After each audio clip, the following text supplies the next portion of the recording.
Bisa. Di basin-basin itu nanti akan diisi ya.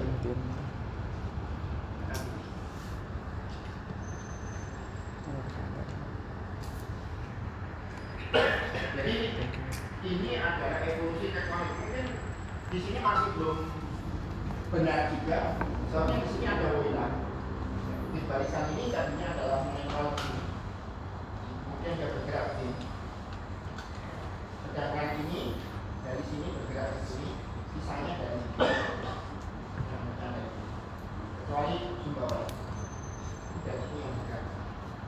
Ini sedang diteliti sama bimbingan saya S3, kemudian dosen paleontologi di Universitas Mawar untuk melihat bagaimana ternyata memang secara konstitusi militer orangnya ini lebih mencirikan Asia daripada Australia. Sedangkan orang-orang di sini menunjukkan dari Australia, termasuk Bayan. Bayan itu sebenarnya dari Australia. Kalau Anda ingat, saya pernah cerita bahwa imunitas Bayan itu ketika tidak ditemukan paleomagnet, dia terbentuk di lintang 20 derajat. 20 derajat, sekarang berada di lintang 6 derajat. 6 derajat itu di sini, Bayannya. Artinya 20 derajat ini. Artinya di Australia, dia bergeser kurang lebih 1.400 km. Dan 1 derajat 111 kilo. Sehingga kalau kita hitung, terbentuk pada zaman Eocene imunitas kan umumnya ini tengah ya, kira-kira 4 juta tahun yang lalu terletak di sini, sekarang bergerak ke sini 1.400 kilo, maka kecepatan sampai kita itu kira-kira Pulau Jawa ini ya, kira-kira 3 cm per tahun.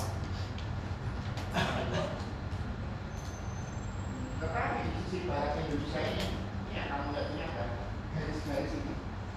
Ini ada susunan ini. Ini berasal dari perjalanan cepat dari lempeng India. Ketika dia lepas dari Eropa di sini, bergerak dengan sangat cepat. Di sini kecepatannya hanya 3 cm per tahun, seperti Indonesia. Tapi India pernah lepas dengan kecepatan 17 cm per tahun. Sangat cepat. Lebih dari 5 kali lebih cepat daripada nyatanya Indonesia. Sangat cepat sehingga dia ketika ini bergerak ke sana, ini takutnya gitu. Termasuk ini tertarik, boilanya tertarik dengan pada sini. Hanya ada bergerak dengan cepat. Jadi dan kecepatan itulah yang menyebabkan dia bisa menabrak India, bisa menabrak Asia atau Cina, terangkat ke atas berorisi untuk hubungan Himalaya sangat cepat. Karena memang golongan yang lain. Titik tertinggi itu kan Himalaya.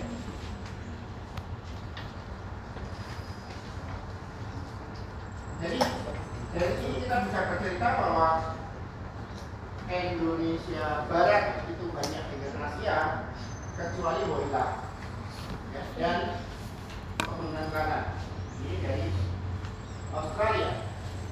Indonesia Timur ini banyak dari Pasifik yang hijau ini dan yang merah dari Australia.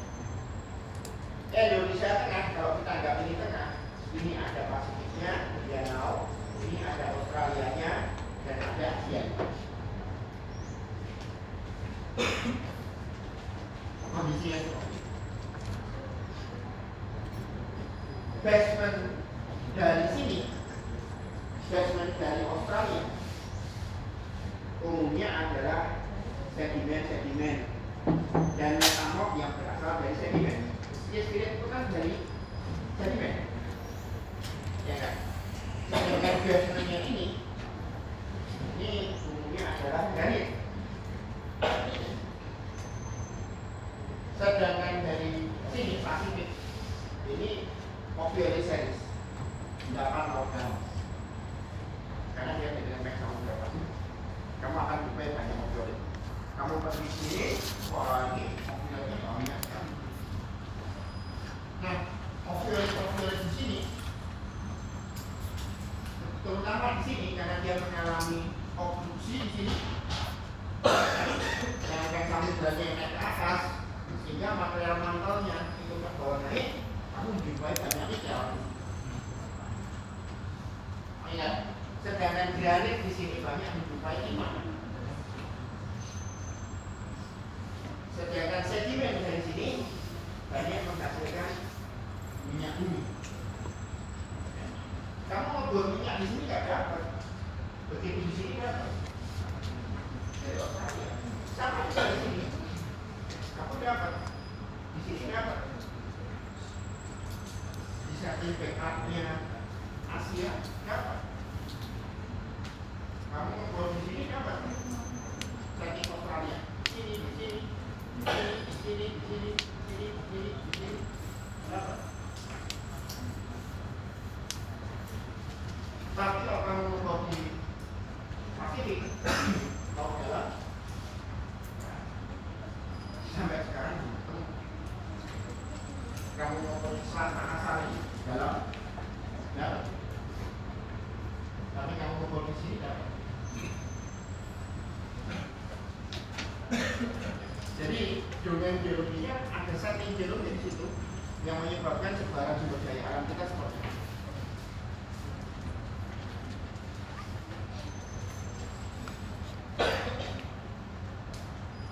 Sedangkan emas dari sini sampai sini ada. Kamu pergi ke Gunung Kidul saja, kalau kamu bawa SRM juga ada SRM. Ambil contohnya pada uratnya, pada vein, kamu jangan ambil pada andesit atau dioritnya. Tapi ketika kamu jumpai vein, kamu ambil veinnya SRM di bawah. Ya, ada berapa ppm mas? Gunung Kidul, kamu ngambil ke Banten, kamu ngambil ke Kebumen, kamu ngambil ke Purworejo, ke Tasikmalaya, sampai ke Banyuwangi. Terus sampai ke Nusa Tenggara, gunung-gunung Komba, karena ekspedisi bawah laut itu dasar laut kita terus jumpai urat-urat, terus dianalisis ada emas. Jadi emas itu di Indonesia sebetulnya melimpah. Cuman banyaknya di kawasan ini. Sepanjang mungkin barisan itu banyak, tapi di kawasan ini kan di daerah datarannya kan nggak ada sediakan. Kamu nyari di Yogyakarta nggak nemu, tapi kalau kamu mau beli Kulon Progo kan di Gunung Kidul kan di daerah kasih. Karena Kulon Progo itu menjadi kawasan pemukiman ya, akan nambang di kawasan pemukiman. Artinya mereka banyak menambang di daerah kawasan hutan lindung. Kulon Progo itu adalah kawasan khas yang harusnya diproteksi. Kulon Progo juga begitu. Kebumen sama. Jadi rata-rata kita ambilnya di kawasan itu harusnya diproteksi dan Sumatera juga sama. Kamu ke Bengkulu, kamu ke Lampung itu di kawasan itu banyak. Urat-urat yang mengandung emas saya di kawasan itu. Nusa Tenggara juga sama.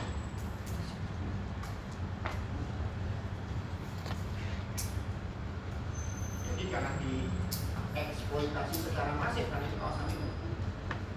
Kalau dulu jangan dieksploitasi, ya emas biarin aja kenapa? Kenapa harus diambil? Kan cuma jadi cincin gelah, jam tangan, apa sih? Tongkat, pedang, ngapain?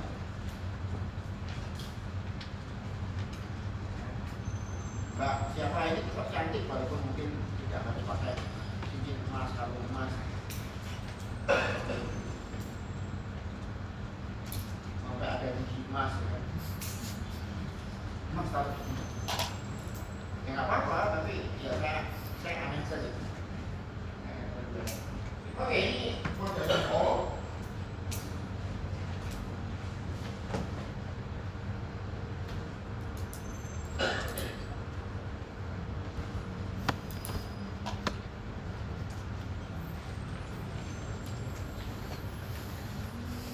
sampai dia mati.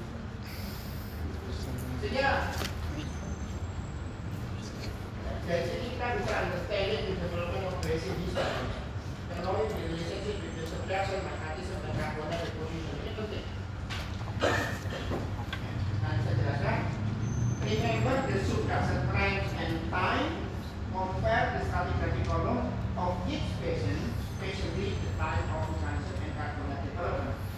itu artinya kapan dia drifting membentuk bendungan, kapan dia subduksi, karena setelah subduksi akan terjadi penambahan material organik. Kapan subduksinya melemah, vulkanismenya berhenti, kemudian muncul karbonan, ya. Dan kapan dia ekspos ke permukaan, terjadi reverse topografi, terjadi erosi dan sebagainya. Itu kunci ketika kita mencoba memahami strategi. Kemudian understanding the most effective basin at present time, termasuk configuration of terrestrial basin, shoreline, shallow and deep water region, the barometer volcanic line distribution for acquisition and application. Itu dari basic yang kita mau bicara tentang geologi Indonesia. Saya tidak akan masuk ke sini karena memang geologi Indonesia dulu saya ada 4 kali, sekarang cuma 2 kali. Jadi materialnya sangat padat sekali. Sehingga inti dari kuliah ini bicara stratigrafi adalah materi ini secara kamu. Yang namanya kolom stratigrafi itu kan menggambarkan dinamika dan pengisian basin. Ya kan? Kalau kamu melihat kolom stratigrafi itu kamu langsung membayangkan adanya dinamika dan proses pengisian basin. Nah, kolom stratigrafi atau proses pengisian basin itu sangat dipengaruhi oleh hal-hal di atas ini, 5 hal ini. Yang pertama dipengaruhi oleh proses pembentukan basin. Kolom stratigrafi itu dipengaruhi oleh proses pembentukan basin.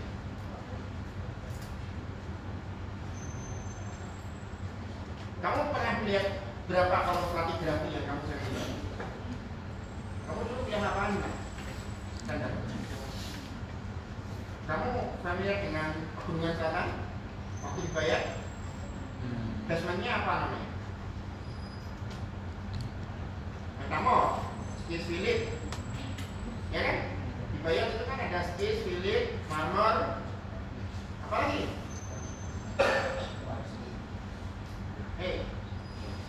Apa lagi? Metamor di Bayan. Kuarsi. Ukuran fisiknya apa? Ya, sama jadi metamornya apa? Grafis. Kita lihat.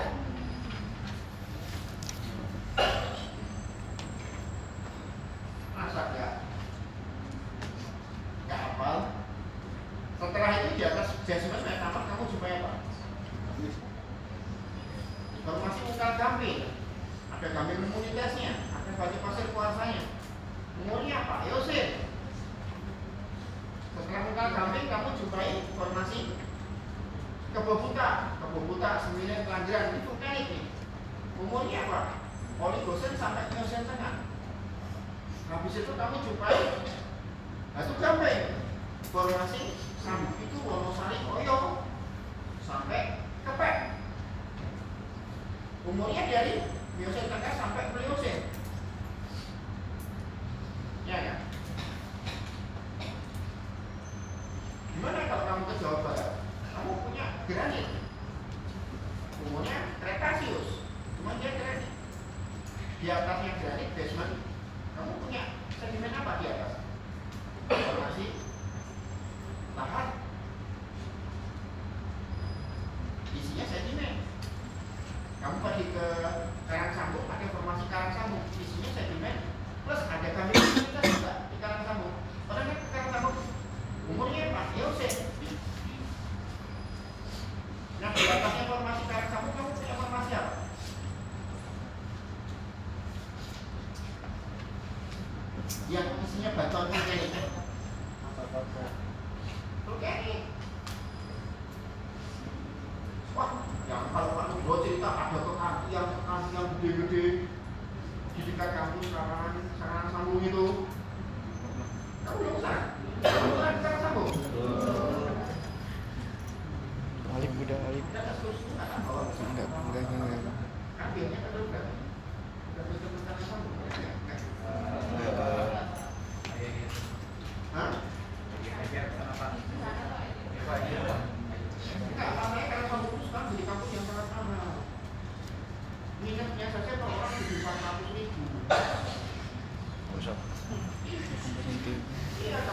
Karang Sambung itu udah kayak hotel, nginepnya 400.000 satu orang per orang itu nanti.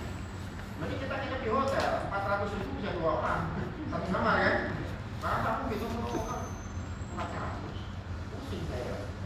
Oh, bawa mungkin yang buat Pak Nugro nggak bawa ke sana lagi. Karena apa? Karang Sambung mahal.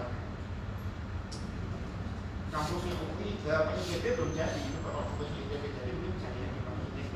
Saya dengar sama dengan bayar tarif 50.000 kan. Tapi kalau di TV 400 loh, mahal lah. Kalian mau nginep 400.000 per orang, terus nanti malamnya pasti mungkin di itu kan 2 hari, beda. 3 hari 2 malam. Oh, beda.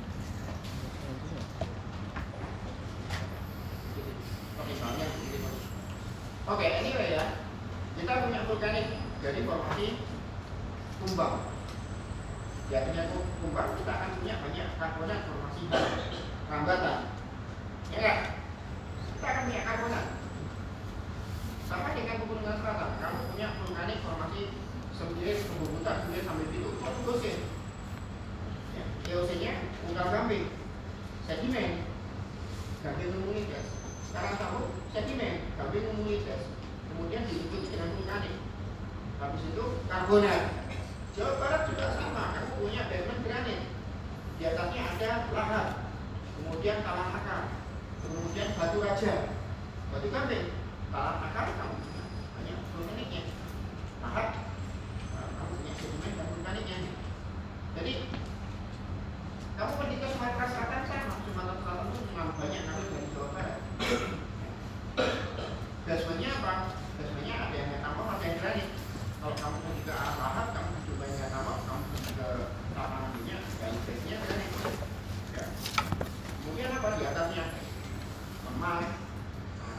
Kemudian ada talang akar juga, ada batu raja. Batu rajanya muncul setelah itu formasi gumai. Jadi kita punya seri batu gamping setelah batuan vulkanik. Jadi aktivitas vulkanisme melemah, ya, terus batu gamping muncul.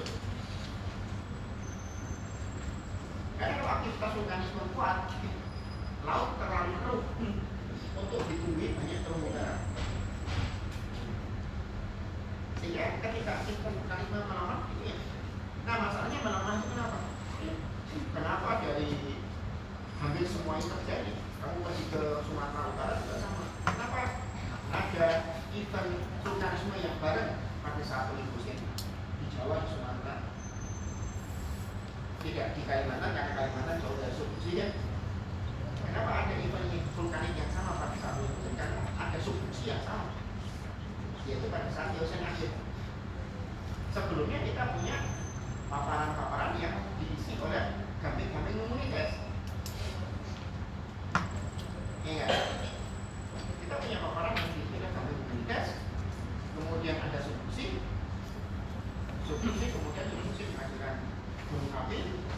Kita akan punya sirkum Mediterranean, ya, sirkum Mediterranean pada zaman Olimpusin. Jadi kita punya vulkanik aktual pada Eosen akhir Olimpusin sama-sama itu.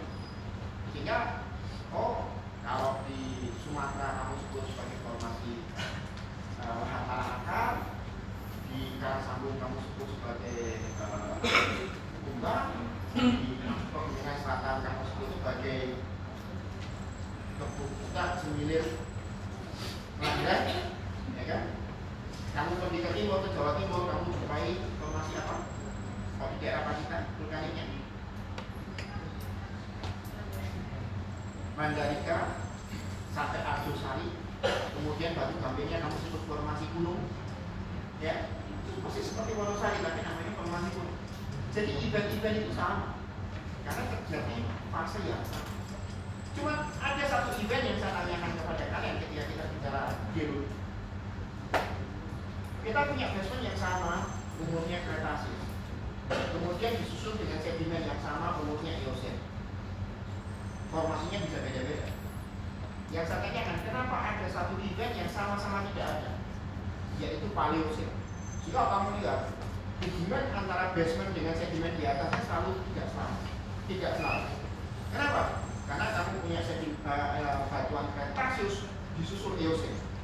Antara Cretaceous dengan Eocene itu ada satu fase geologi yang namanya Paleocene.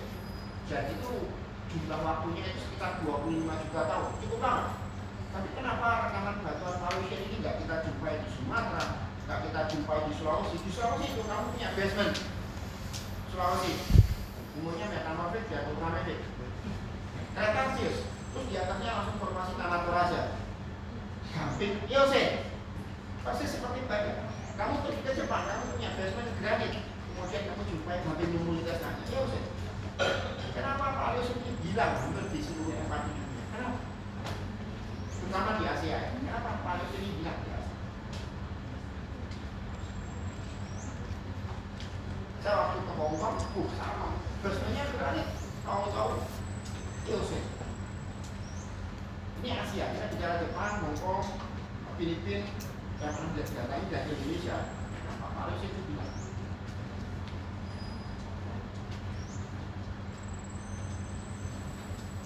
Apa yang terjadi dengan Paleocene?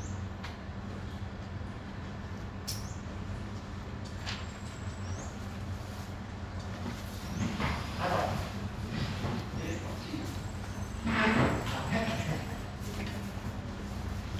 Sampai nggak bisa minum gitu ya. Apa yang terjadi dengan Paleocene?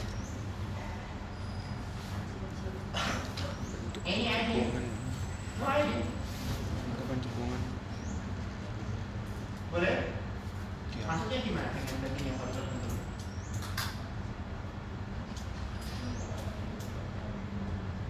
Ada aktivitas tektonik. Coba satu cowok, satu cewek. Cewek siapa ya? Mbak yang kacamata. Masuk. Apa yang terjadi dengan Paleocene?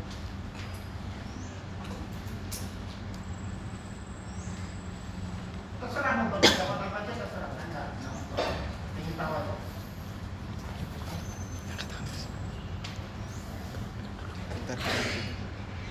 Ntar ku bantu. Dari. Kalau nggak punya pendapat, Enggak dulu lagi party. nggak punya pendapat. Ya, silakan. Mungkin pada saat Paleocene itu kan basementnya kan cenderung pada saat Cretaceous kan Pak. Jadi pada saat Paleocene itu masa di mana pengisian basementnya itu sendiri. Pengisian basement. Ya. Oke. Ada lagi? Kalau pengisian basement berarti sedimen situ. Sedimen Paleocene. Baik, kita lihat bareng-bareng. Yang menjadi basement itu batuan-batuan Cretaceous. Ya nggak? Yang menjadi basement batuan Cretaceous.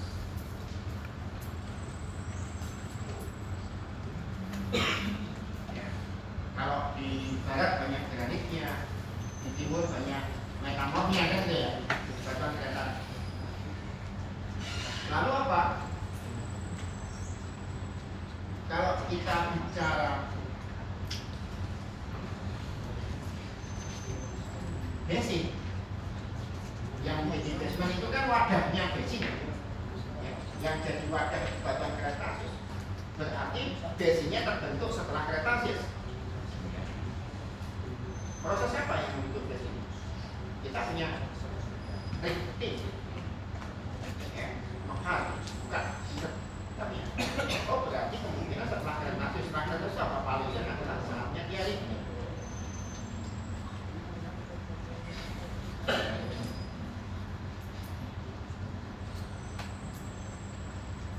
Banyak yang berasumsi kenapa banyak bidang erosi, bidang erosi pada fase renting. Karena banyak yang berkata daratan pada waktu itu sangat luas. Kenapa? Karena setelah Cretaceous itu, Cretaceous kan si level rise, Paleocene itu si level drop. Karena terjadi global pendinginan, terjadi global pendinginan si level drop. Sehingga kita akan muncul banyak sekali daratan. Daratan adalah zona di mana erosi sangat intens. Sehingga sering digambarkan batuan Paleocene itu apa? Kita punya batuan Cretaceous, kemudian Eocene, kemudian digambar bidang erosi. Lalu digambar bidang. Misalnya apa? batuan palusun kalaupun seandainya ada sudah hilang tererosi. Cuman saya tuh bingung kalau palusun itu tererosi semua, maka di waktu yang sama juga akan banyak deposisi. Aturannya kan begitu. Kalau dia tererosi semua, deposisinya mana? Berarti kita dorong punya sedimen palusun yang tebal-tebal. Kemungkinannya kenapa belum bisa deposisi? Karena basicnya baru terbentuk. Basic itu wadahnya sedimen. Jadi ketika wadahnya belum ada, ya bisa dibilang tidak ada tempat untuk akumulasi secara intensif. Sehingga apakah sedimen palusun itu tidak ada? Saya sebagai ahli paleontologi pernah mengamati fosil palusun di daerah Jawa Barat. Jadi kalau ada fosilnya berarti ada sedimen itu, tapi jarang sekali. Jadi kan kalau kita temukan juga hanya tipis sekali, nggak banyak palusun. Sehingga saya menggambarkan tidak ada, gambarnya tidak.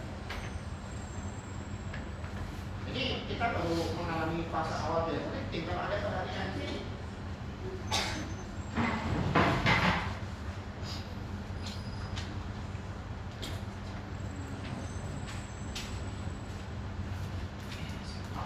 tadi saya cerita India.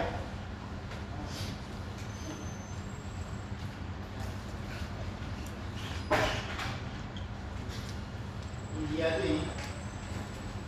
ini Indonesia India itu katanya berada di sebelah sini Indonesia, dia bergerak dengan cepat. Ya. Awalnya itu tertulis 17 cm per tahun.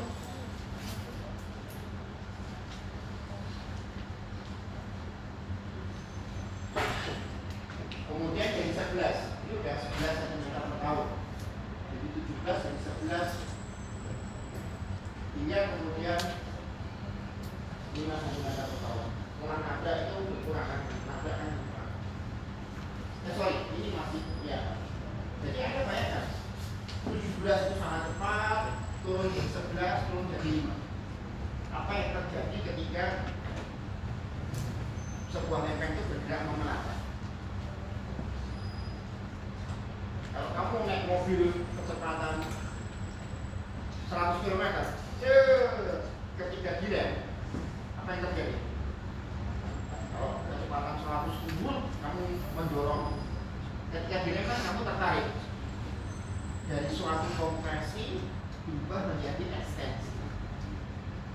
Sehingga kalau kamu punya ekstensi, dia akan membuka drifting.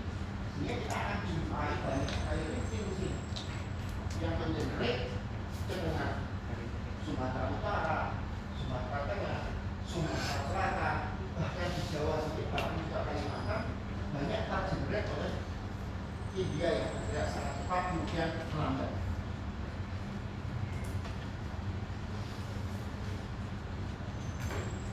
Dia kan gede, larinya kencang, terus pelan, sekitarnya kena.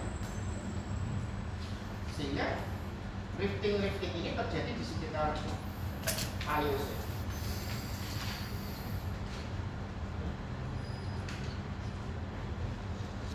Ya, ketika Oligocene sudah kecepatannya sudah berkurang menjadi 5 cm.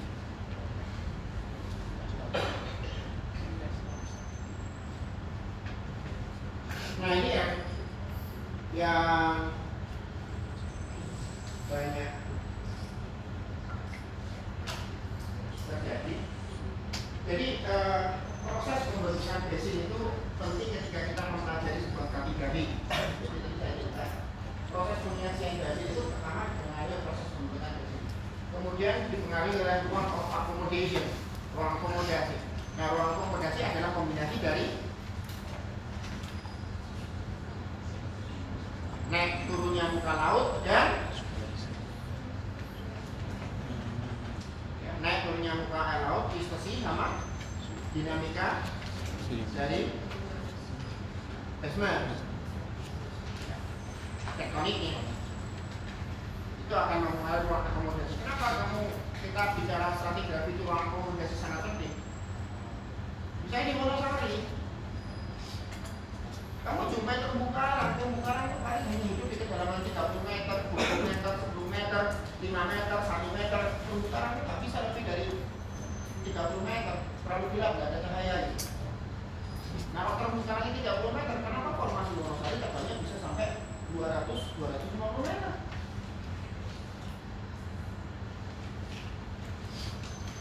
Kenapa? Karena accommodation space-nya naik, meningkat. Dia hanya 30 meter, tapi selama Miocene itu kan transgresi. Silamannya naik, kemudian permukaannya keep up, ngejar terus ke atas. Kamu akan jumpai kambing yang terbalik.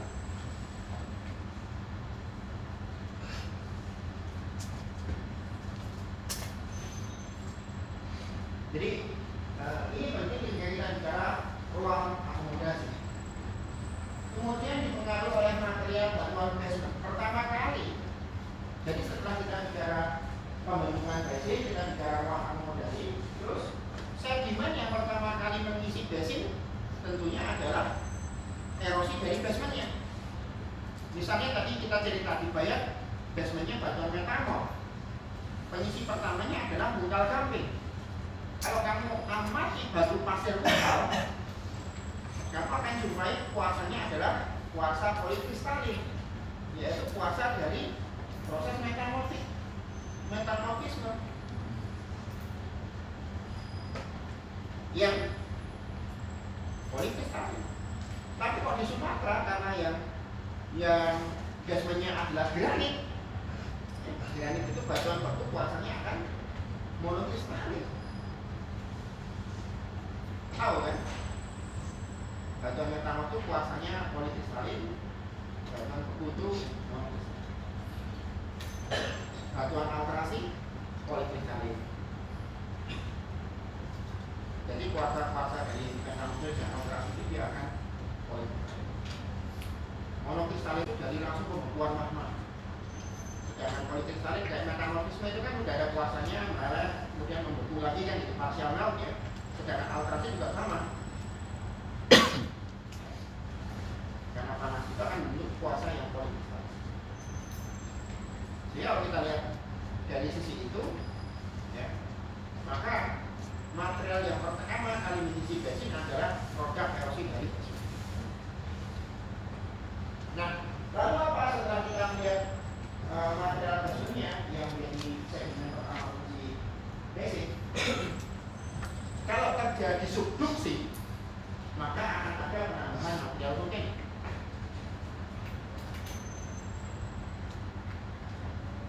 Kan gitu. Coba kamu ingat mau jadi lifting, buka gitu, maka kamu akan punya lereng. Ya, punya lereng berarti akan ada aliran sungai. Ya. Sungai akan menghasilkan konglomerat. Coba kamu lihat di Bayat, kalau masih bungkal, kamu jumpai channel-channel konglomerat. Ya, itu awal dari lifting. Kamu jumpai channel-channel konglomerat. Jadi batu pasir bungkal di Bayat. Kemudian berkembang menjadi pasir-pasir yang banyak mengandung oksidasi yang orang menyebutnya siderite. Itu menunjukkan transisi. Siderite itu banyak kalau kamu pergi ke pantai utara atau pantai selatan itu pasir itu nanti banyak jumpai mineral yang berwarna merah-merah itu siderite. Tidak ada hasil jos, FTCL siderite. Itu menunjukkan mineral yang terbentuk di daerah pasang surut. Setelah itu berkembang menjadi gamenumulites. Jadi pada saat Eocene secara global, ya, silabel ras. Dari daratan kamu jumpai channel-channel sungai berkembang menjadi transisi berkembang menjadi shallow marine.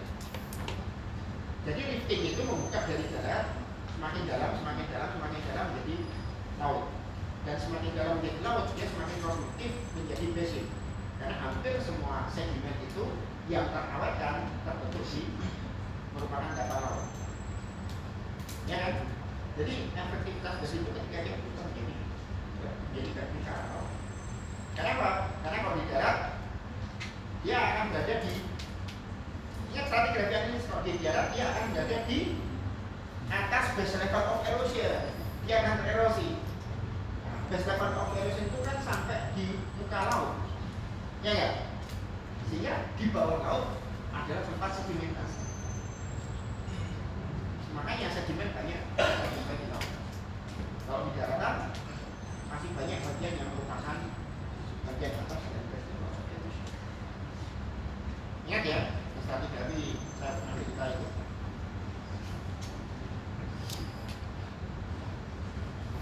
Jadi kalau terjadi subduksi maka akan ada penambahan batuan vulkanik.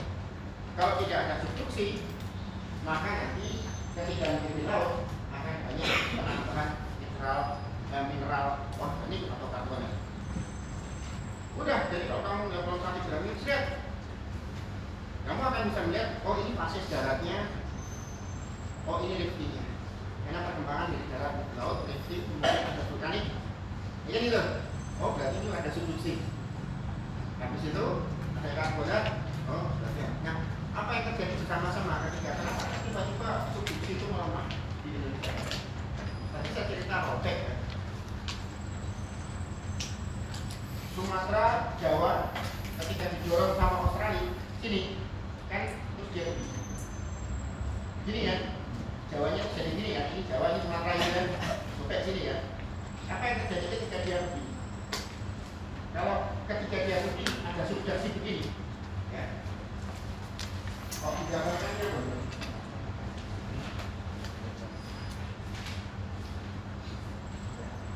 Ya.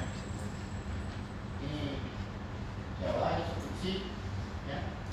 Ketika dia begini, terus mundur ke sini, ya.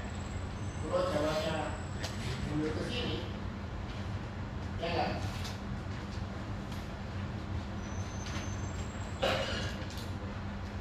Apa yang terjadi? Ininya kan akan melandai sana kan? Untuk kemudian nanti masuk lagi ke sana. Iya. Masuk gini. Ini mundur. Ini kan? Setelah itu baru masuk lagi. Nah ketika ini mundur, ini begini, nggak ada aktivitas vulkanik. Sampai nanti dia masuk lagi, meleleh lagi, naik gunung api. Sehingga hampir di saat Pliocene tengah sampai dengan Pliocene itu tidak ada gunung api. Setelah Pliocene baru lagi gunung api lagi ketika masuk. Nah, ketika nggak ada gunung api yang lama, akhirnya karbonat, muncul karbonat. Fasenya di Indonesia kecuali Kalimantan karena nggak ada gunung api sejak awal. Atau kalau kamu bicara Jawa dan Sumatera, kalau kamu bicara backup, ya kamu akan coba dapat gunung api yang sangat jarang. Gunung api dalam arti lava ya, lava dan lahar itu di backup nggak ada. Tapi kalau tuh dan apinya masih bisa nyampe. Jadi proses pengisian basin memang ada pertimbangan ini. Kalau nggak ada subduksi ya ini nggak ada, langsung dengan karbonat.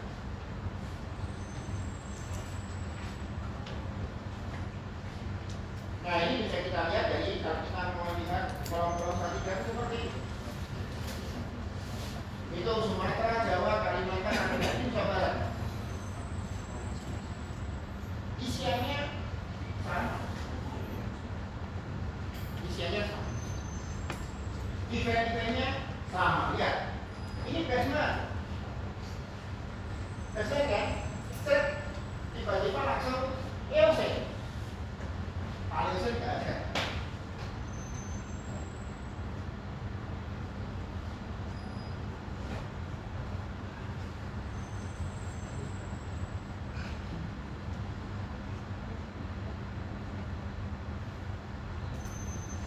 Kemudian ya, vulkanik sama. Kalimantan relatif tidak ada, kecuali di kita ini ada sisi ketika erosi bisa, ya. Ketika erosi rifting di selatan Nabi, ini kan terbentuk oceanic. Jika ada yang subduksi. Ketika Sulawesi itu rifting, kan gambarnya kira-kira Geosen itu kan Sulawesi bisa. Artinya ini satu ini, kemudian dia lifting, buka itu maka ya. Ini ke sana, ini ke sana. Ini dari Sulawesi, Kalimantan. Ini membuka. Maka ini akan membuka, mengeluarkan oseanik. Nah, kalau ini masuk ke dalam sini, ini masuk ke sini, ini kan terjadi subduksi. Maka di sini ada lahir hubungan Sulawesi ini mengalihkan Kalimantan. Makanya ujungnya di daerah Kalimantan Timur, Kutai. Di tempat buka. Sulawesi juga akhir itu di Sulawesi Selatan yang kita sebut sebagai formasi Patimojo di Sulawesi Selatan.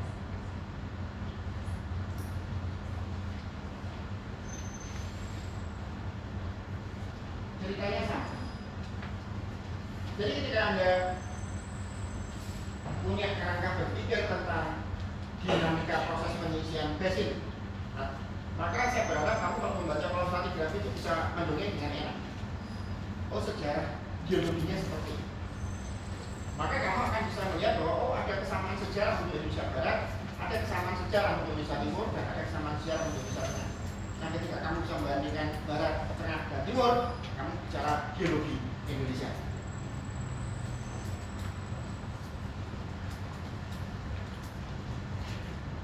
Nah, ketika kamu bisa bicara geologi Indonesia, kamu akan bisa baik bicara potensi sumber daya alamnya maupun disasternya. Saya nggak pernah menemukan endapan mega tsunami di sini yang disebut mega trust. Sebagai orang geologi lapangan keliling kemana-mana, saya nggak pernah menemukan. Sehingga buat saya mega trust itu bullshit. Karena geologi itu kan mesti repeated, siklus. Tsunami ada, ya ada, endapan saya temukan. Tapi yang namanya mega trust itu enggak. Agak beda dengan beberapa geologi lain yang banyak mendongeng tentang ya kan? Ada terang kan? Sudah 5 tahun ini mega trust jadi isu besar. Mungkin karena masalah politik, karena isu itu kan digunakan untuk mengalihkan politik lagi panas, bikin isu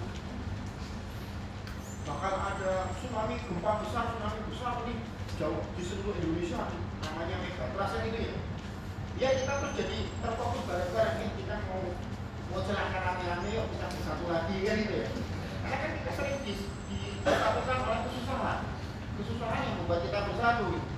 Habis itu nanti ribut politik lagi, terus nanti kita begini suara lagi ini biar kita bareng-bareng lagi kompak gitu.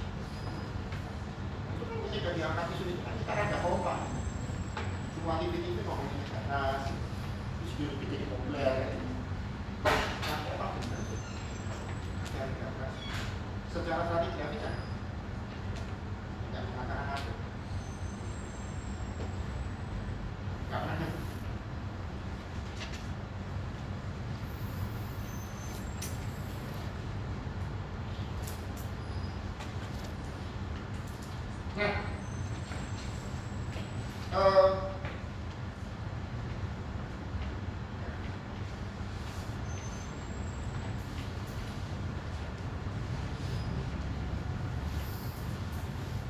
jadi banyak geologi ini juga kalian itu sangat menyepelekan struktur sedimen. Padahal kekuatan orang geologi UGM itu kemampuan lapangan untuk melihat struktur sedimen. Saya katakan saya di mana-mana dipakai di lapangan karena kemampuan kita menganalisa proses geologi dan struktur sedimen. Coba kalau kamu bertanya, apa yang mencirikan mega trust? Waktu Prof. Eko Miliki datang ke sini mempromosikan mega trust, menceritakan tentang tindakan tsunami Jawa sejak masa lampau sampai sekarang. Kemudian bercerita bahwa Jawa Selatan itu tsunami sangat besar, ada ada ketika dia ngebor sampai 6 kilo, 10 kilo ke daratan, dia jumpai endapan tsunami. Tsunami apa? Endapan tsunami. Kan dia membimbing skripsi anak-anak kita untuk dalam proyeknya. Ketika diuji, saya ikut uji kan itu ya. Mana endapan tsunami? Ini ketika libur di 6 kilo, 7 kilo di darat, seret, saya nemu lapisan koran Pak.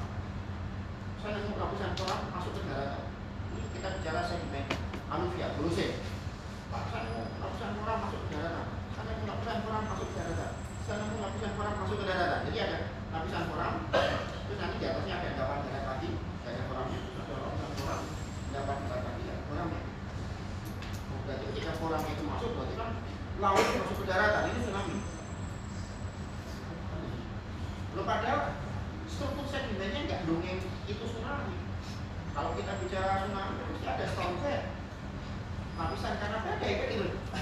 Kalau lapisannya baik-baik saja di gol, ada lapisan ini dan lapisan ini baik-baik saja ya, bukan tsunami. Kalau Anda belajar geologi kuarter, Anda akan tahu bahwa pada waktu Holocene itu kita pernah punya 2 sea level rise. Holocene itu paling pendek ya. Pada zaman banjir Nabi Nuh, ya, kira-kira 7.000 tahun yang lalu, sea level rise 7 meter di atas muka laut sekarang. Kalau sea level rise 7 meter, itu sangat Bantul itu kena. Ya. Daerah Bantul kan ada ketinggiannya cuma 5 meter, 3 meter, 4 meter di atas muka laut. Jakarta habis kalau kayak 7 meter ya. Tapi bukan tsunami. Sea level rise.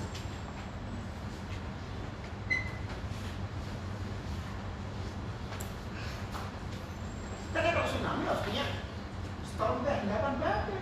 Apa jadi endapan badai? Crossbandnya tipe apa? Silang-silang kan terjadi karena ada arus traksi. Tsunami kan arus traksinya kuat. Ya enggak? Crossbandnya tipe apa? Apa lagi? Struktur sedimen yang menciptakan storm. Implikasinya seperti apa? Apa lagi? Struktur sedimen yang menciptakan storm. Ya? Jejak profilnya seperti apa? Apa lagi struktur sedimen? Wah, itu kelebihan kita. Kamu kalau belajar seperti itu, tanya dosen-dosen paleontologi, sedimentologi di geologi itu, karena dia menguasai struktur sedimen. Lebih daripada yang lain-lain. Yang lain itu cara ke lapangan. Coba kamu belajar geologi Trisakti, UI, yang di tengah kota. Ya di tengah kota, jalan ke lapangan. Unsur kulit yang belum lama lahir kan. Bukan saya waktu di Kepulauan Yamdena, waktu kita eksplorasi minyak, ketika menemukan lapangan gas terbesar namanya lapangan abadi di perbatasan Indonesia, Indonesia dan Australia. Saya banyak membantah punyanya Robert Hall. Waktu itu diwakili oleh senior penelitinya namanya Charlton. Itu banyak mengkomunikasikan geologi di Indonesia Timur, terutama Nusa Tenggara. Dan kalau yang si Charlton kan membawa perusahaannya namanya Impact. Karena saya lulusan Jepang, dia diminta itu dalam ekspedisi itu mewakili dia, sebagai peneliti. Dan kalau Charlton terlibat, ya itu adalah lava bantal. Bentuknya hitam, bentuknya bentuk kayak lava bantal, kayak kamu pergi ke berbangi kan.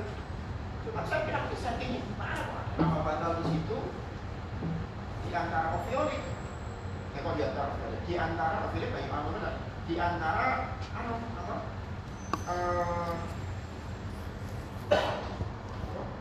diapirik, di antara diapirik. Pulau-pulau di Yamdena itu kan proses diapirik mencabar. Kita nggak bicara saja subduksi, kita nggak bicara saja ada apa-apa di antara diapirik mana? Saya tahu. Karena kan biasanya orang boleh itu namanya pakai kayak kalian tuh pakai kayak teropong. Itu apa ya? Jadi pakai geologi jarak jauh ini. Saya minta kapal saya mendarat sih. Nelayan apa sih? Apa? Yang lain tidak darat, kita darat. Darat. Turun. Saya datangi sikapannya siapa cari cek. Batu pasir. Crossband. Bukan apa. Ini informasinya mana? Potensi reservoir. Kalau kenapa kan nggak bisa jadi reservoir? Kalau kita sama-sama eksplorasi minyak, dan ketika kita bicara lava, kita akan lihat itu oviolit. Ketika kita jumpai pasir yang sangat berat, tidak lagi oviolit. Kalau kita bicara oviolit, tidak prospek untuk minyak. Saya jumpai prospek yang saya amati prospek. Ketika sampai di pulau yang sedimennya tebal itu, saya bisa lagi. Ini keluar, ini Naturalia, sini ini berkembang menjadi pasir. Naturalia berjalan, berkembang menjadi pasir kalau yang mendangkal sampai ke zona transisi segala macam. Itu sepanjang karena pulaunya cukup besar. Kita ngamati Singapura kemudian di barat. Nanti saya cerita, chapter, wait a second. Loh, very close, kamu lihat nih, ini ada mana? Ini ada load gas, ini ada blue, ya, ini ada blue gas. Ya, load gasnya itu occupy ke plate, plate-nya kami sebut di atas. Masa ada load gas menekan ke atas? Kalau menjadi ke atas namanya apa? Plate, ya nggak? Kalau load gas makan ke bawah. Saya jumpai groove gas segala macam. Ini habis saja udah mau balik. Ini semua mau balik. Cerita stratigrafi ini benar. Tetapi kamu harus cerita, ya, mudah terlalu terbalik. Jadi kalau kamu bicara ini terjadi transgresi, regresi, si levelnya rise sekarang dari shallow, kenyataannya tidak. Ini transgresi bukan regresi. Karena going deeper, ketika dibalik ceritanya, what the hell katanya? Loh, kenapa nih saya bilang? Jadi banyak kalian tuh apa ya? Apalagi kalau kalian nanti mau kerja di perusahaan minyak, paling cuma kota Atilok. Siapa bisa menjadi perusahaan dengan dari lo? Gimana kamu membedakan sungai ini berada di upstream, downstream? Prospeknya beda. Apa bedanya? Prospek di sungai yang lurus di daerah upstream dengan sungai yang bermeander, apa beda? Karena artinya berbeda kan? Ketika bermeander dengan tidak prospeknya akan berbeda. Apa beda? Masih kamu nggak akan melihat itu. Mau pakai kok? Bisa lihat suku sedemikian apa? Bisa lihat maksud apa? Teknologi sekarang lari ke sana. Kalian akan melupakan pasien sedimen. Padahal itu is the key to understand geological process.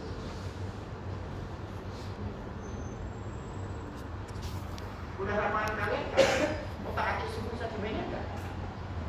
Perasaan enggak? Poster apa yang otak-atik suku sedimen? Paling cuma, oh ada prospek misalnya, gitu.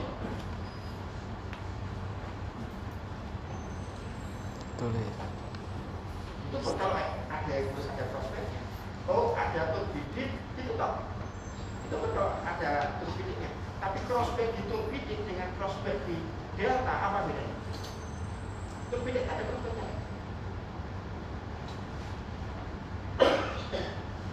Delta ada prospeknya. Bedanya apa?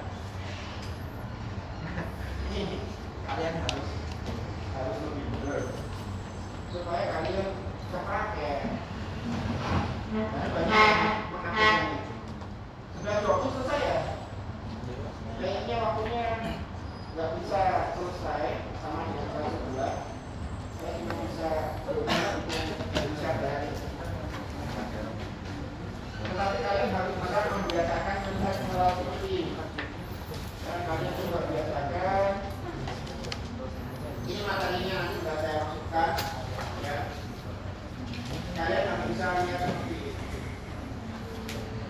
Melihat membandingkan West Java, Central Java, East Java, North South, North South, North South. Apa artinya North South, North South?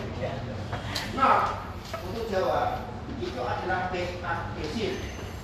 salt itu adalah vokal di sini. Not sentral Java juga backup di sini. Saltnya adalah vokal di sini, ya kan gitu ya.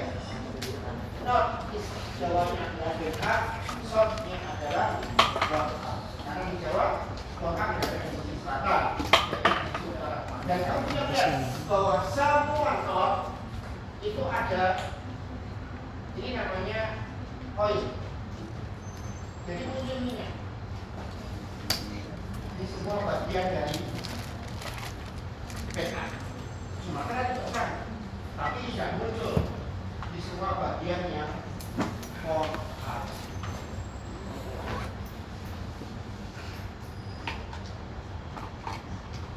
Sehingga kita selalu berkata kita nyari minyak di peta, jangan vokal. Tapi ini ada udah lagi nggak? Saya tambah sedikit. 11.20 ya selesai. Saya akan cerita sedikit tentang Indonesia Barat. Kalau Indonesia Barat kan, apa itu Barat? Ini pernah diteliti oleh Smith bahwa ketentuannya beda dengan yang ada di belakang. Smith pernah meneliti. Ini dulu bimbingan saya satu saya lupa.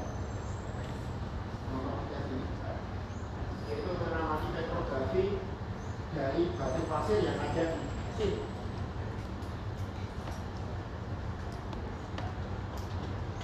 Pasir di sini, ini ada campuran pasir polikisalin tadi ya. Di sini kita jumpai namanya adalah yang polikisalin. Ini ada campuran. Kemudian isinya bermacam-macam isinya. Jadi kalau Anda lihat di sini,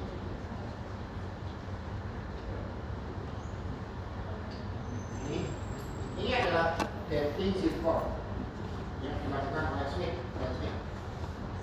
Dulu ngobrol sama saya cukup lama di sini, kita kan sebenarnya banyak. Karena itu saya cuma bisa ngobrol di sini kapan gitu. Tapi mereka sudah menganalisa zircon macam-macam. Risetnya juga ada kita. Saya kalau bimbing skripsi dan apa yang dosen UGM itu setahun cuma 7 juta.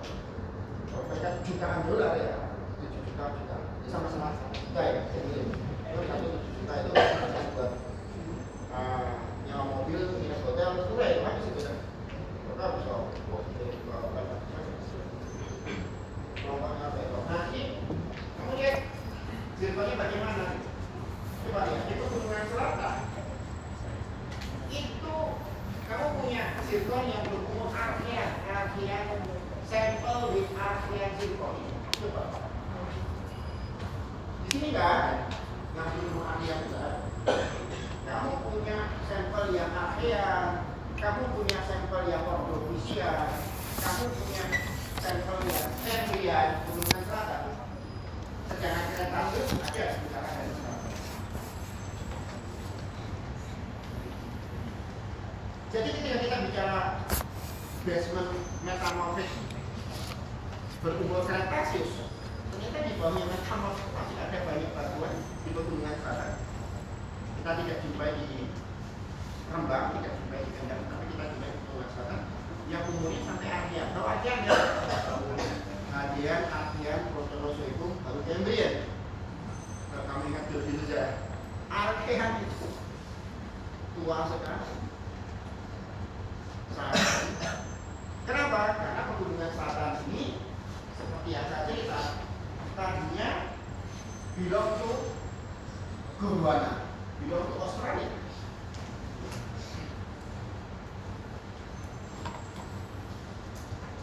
Sedangkan ini Rembang utara ini belong to Rembang ini belong to Asia.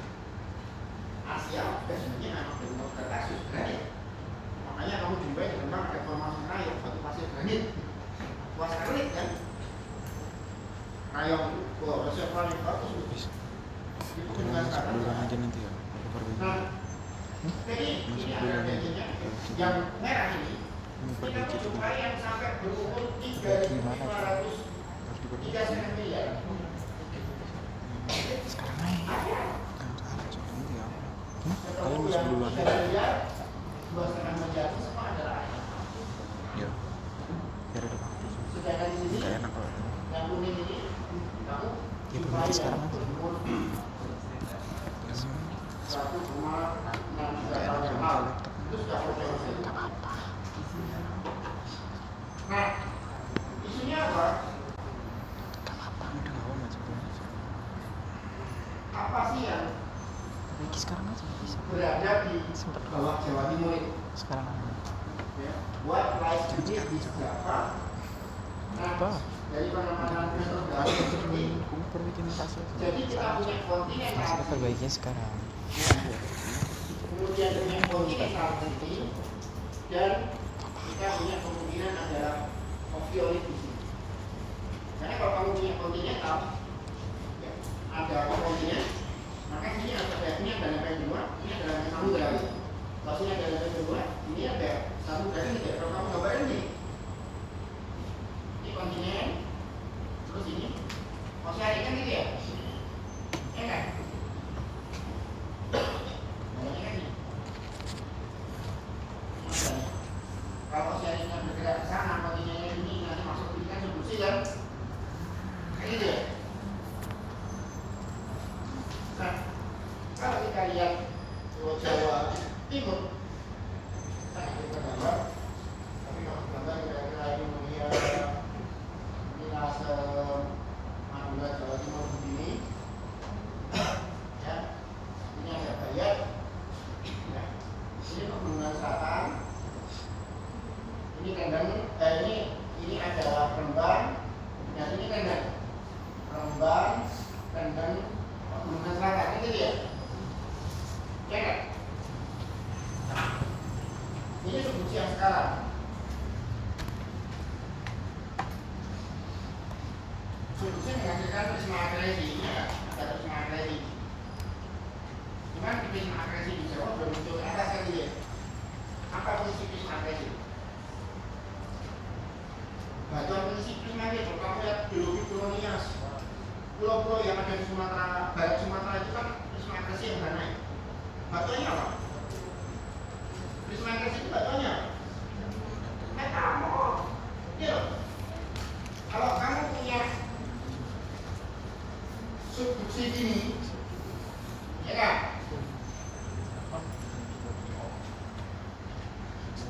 Ini subduksi, ini prisma agresi kan? Ini kan karena ini masuk ke dalam ini, ya ini masuk ke dalam maka ini keluar ke atas kan? Ya kan? Membentuk prisma agresi ini. Sehingga batuan yang di bawah ini, batuan metamorf ini terbawa ke atas. Sehingga apa? Kalau kamu punya subduksi ini, kamu akan punya foliasi ke sana. Ya kan? Ini foliasinya kan gitu. Jadi kalau kamu punya prisma agresi begini, foliasinya kemana? Ke sana kan? Karena subduksinya masuk ke sana. Ya kan? Jadi prisma agresi yang sekarang foliasinya akan ke utara. Pak, sedangkan di sini, ya, Bayat kira-kira di sini, ini Bayat. Di sini kamu jumpai Kebobutan, kemudian Tangerang selatannya sini. Berarti di sini dulu adalah barisan pegunungan. Ya enggak?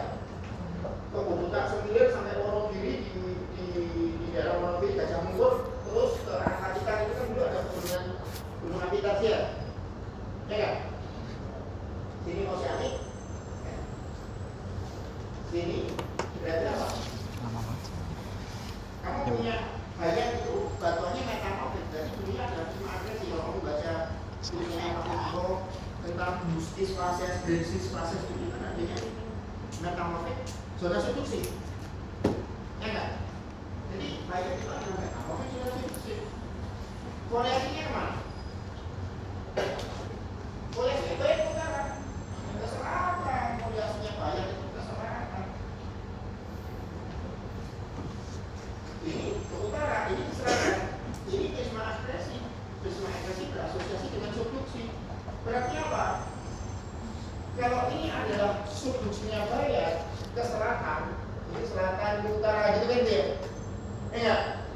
Sedangkan subduksi yang sekarang ke utara ini kan. Enggak.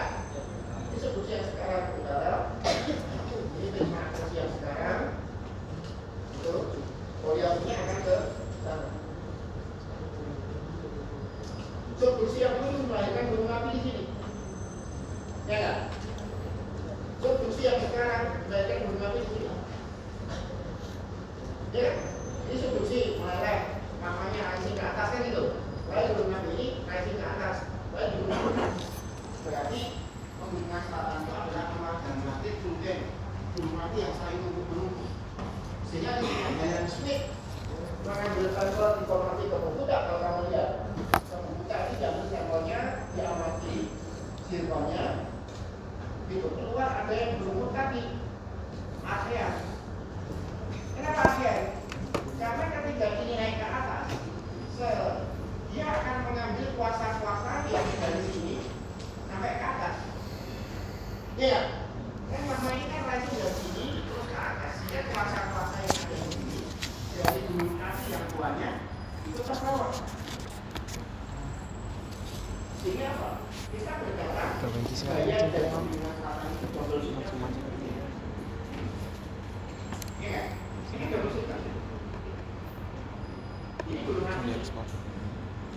Kenapa kita jumpai batuan berumur ASEAN, kemudian Cambrian dan sebagainya? Karena ini letak di pegunungan barat. Tidak terjadi gravitasi, sedangkan di zona lembab terjadi gravitasi.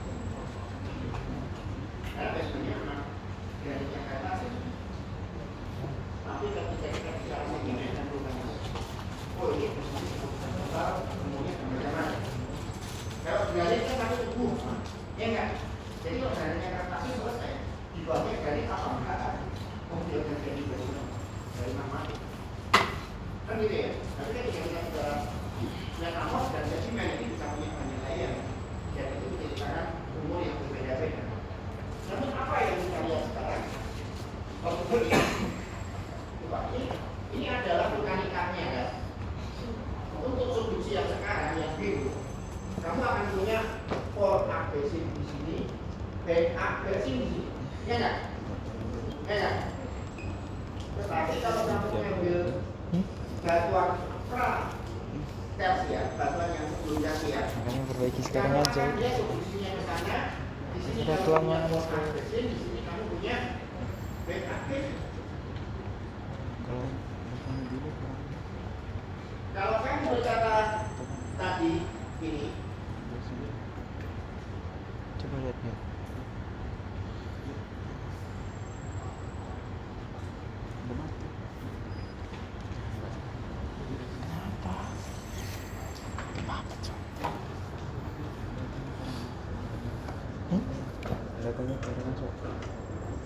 kalau kamu kita tadi bicara model ini, kalau kita tadi bicara model ini, bahwa pore abrasif itu menghasilkan minyak, backup tidak. Kenapa di Pegunungan Selatan tidak menghasilkan minyak? Karena kami cuma ngebor sampai pore abrasifnya sampai di sini. Padahal kok diturunkan lagi ke bawah, kamu akan dijumpai backup abrasifnya Radasia. Paham? Ya. Kalau kamu cuma berpikir pore abrasif ya, kamu tetap berada di sedimen ini. Tapi turun lagi kamu akan punya backup di sini. Dengan konsep yang sama, berarti sebetulnya pore abrasifnya Jawa dan Sumatera itu kemungkinan ini adalah backup yang tidak bisa menghasilkan minyak. Cuma kamu harus berani untuk lebih dalam. Karena kita bicara basementnya basement.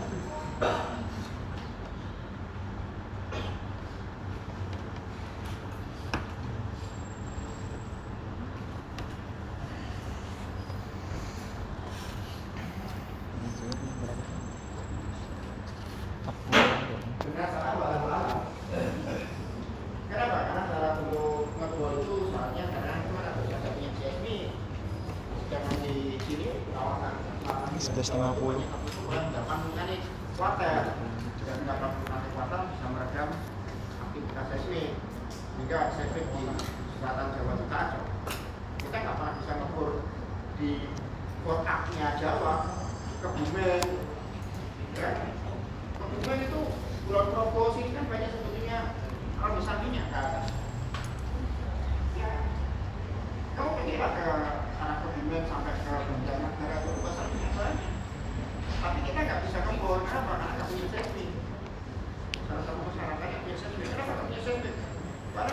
sepanjang pesisir selatan itu terbentuk oleh vulkanik water. Ada Bumi Selamat, Bumi Batu, Sindoro, Sumbing, sampai Cermai. Aktivitas vulkanik itu kalau kita pasang biofon dan seismograf, hilang getarannya.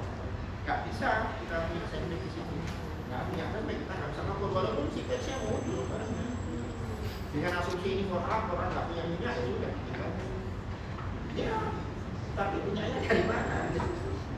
Ya, kemungkinan kita hanya backup aja. Karena betulnya Jawa punya sistem double subduction.